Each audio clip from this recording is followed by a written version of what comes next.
আসসালামু আলাইকুম সম্মানিত অডিয়েন্স, আমার সাথে যারা আছেন, যাদের সাথে আমার পথ চলা, সবাইকে আমার অন্তরের অন্তঃস্থল থেকে শ্রদ্ধা, কৃতজ্ঞতা এবং ভালোবাসা। আজকে আমার সন্তানদের দৈনন্দিন কার্যক্রমের অংশ নিয়ে আমরা একটু মূল্যায়ন করার জন্য কিভাবে আমি প্রতিটা সময় তাদেরকে বেসিক শিক্ষা, পারিবারিক যে শিক্ষাগুলো সেটা আমার পক্ষ থেকে দেওয়ার চেষ্টা করি। তা আজকে তাদের সাথে কথা বলবো।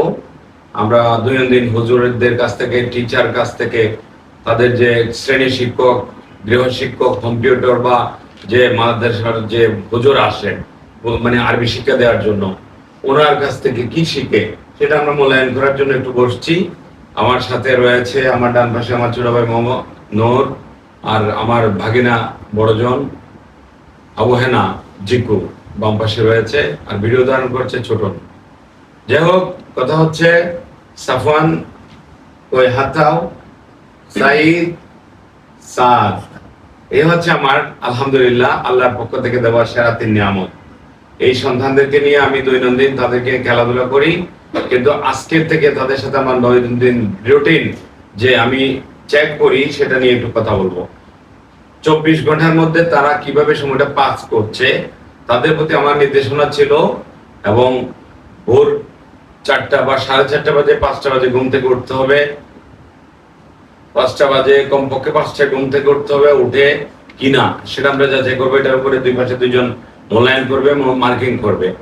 তাহলে এই যে 5টা বাজে ওঠার পর থেকে তারা কি কি করে থাকে তাদের কাছ থেকে আমরা শুনবো। সাফওয়ান, শুরু করো। তোমরা তোমাদের দৈনন্দিন রুটিনটা কিভাবে? তোমরা সকালে কয়টা বাজে ঘুম থেকে উঠো? 4টা থেকে 5টা। হ্যাঁ, উঠো। উঠে কি আসলে উঠো নাকি? যাই উঠো, ঘুম থেকে কয়টা উঠো? 4টা থেকে 5টা। হ্যাঁ, উঠে সর্বপ্রথম কি কাজ করো? ব্রাশ করা, মুখ ধোয়া, এরপর নামাজ পড়া। একটার পর একটা তুমি ব্রাশ করছো, ভালো কথা। আমরা ওটা ওখানে থাকি, তা আমরা ব্রাশ করবো কি দিয়ে? ব্রাশ দিয়ে। ব্রাশের সাথে পেস্ট হয়। এটা কেন ব্রাশের সাথে পেস্ট কেন লাগানো হচ্ছে? জীবাণুমুক্ত হওয়ার জন্য। বাট আমরা কিন্তু আগেই বলেছিলাম, আমরা রাত্রে ঘুমানোর আগে কিন্তু ব্রাশ করতে হবে। কখন ব্রাশ করতে হবে? ঘুমানোর আগে। ঘুমানোর আগে। খাবার দাবার খাওয়ার পরে আমাদের মুখের মধ্যে যে মুখমণ্ডল, মুখগহ্বরের মধ্যে যে ময়লাগুলো থাকে, খাবারের উচ্ছিষ্ট অংশ, সেগুলা পরিষ্কার করার জন্য মূলত ব্রাশ করা, ঠিক কিনা? ঠিক। কিন্তু সকালবেলা আমরা করি কেন করি? দুর্গন্ধ যেন না ওঠে, তাই তো?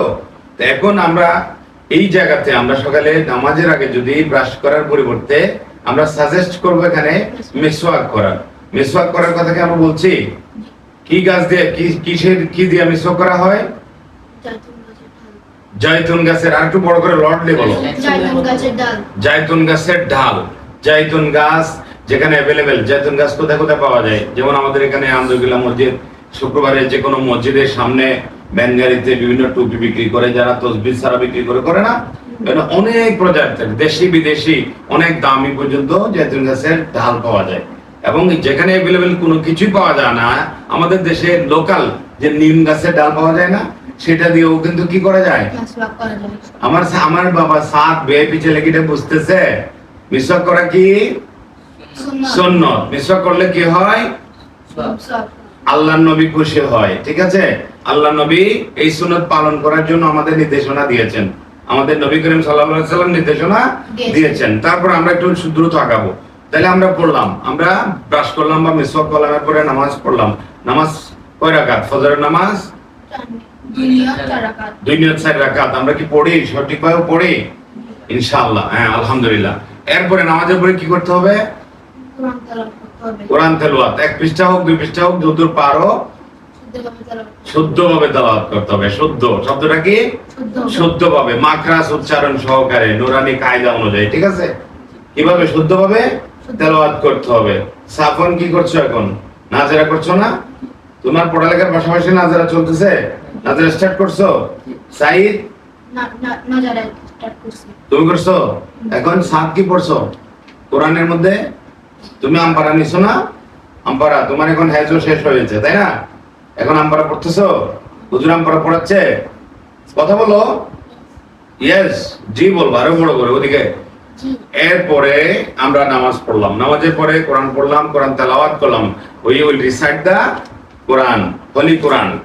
এরপরে কোরআন তেলাওয়াতের পরে কি করব? দৈনন্দিন জীবনের SW স্কুলের SW এইচডব্লিউ স্কুলের পড়া বা টিচারদের কোনো পড়ালেখা থাকে সেটা আমরা শেষ করব দ্রুততার সাথে। যেহেতু তোমাদের সাথে কোচিং আছে, কোচিং এর প্রিপারেশন নেবা। প্রিপারেশন নেওয়ার আগে, বাইরে যাওয়ার আগে কি করতে হবে? গোসল করে করতে হবে। গোসল করে নাস্তা, হালকা নাস্তা নিতে হবে, কমপক্ষে পানি খেতে হবে। পানি পান করতে হবে কয় গ্লাস? 1.5 থেকে 2 গ্লাস, কমপক্ষে 2 গ্লাস, 1.5 থেকে 2 গ্লাস। আমাদের মনে রাখতে হবে দৈনিক একজন মানুষের ওজন, যার যত ওজন, প্রতি 35 কেজির জন্য কমপক্ষে 1 লিটার। কত?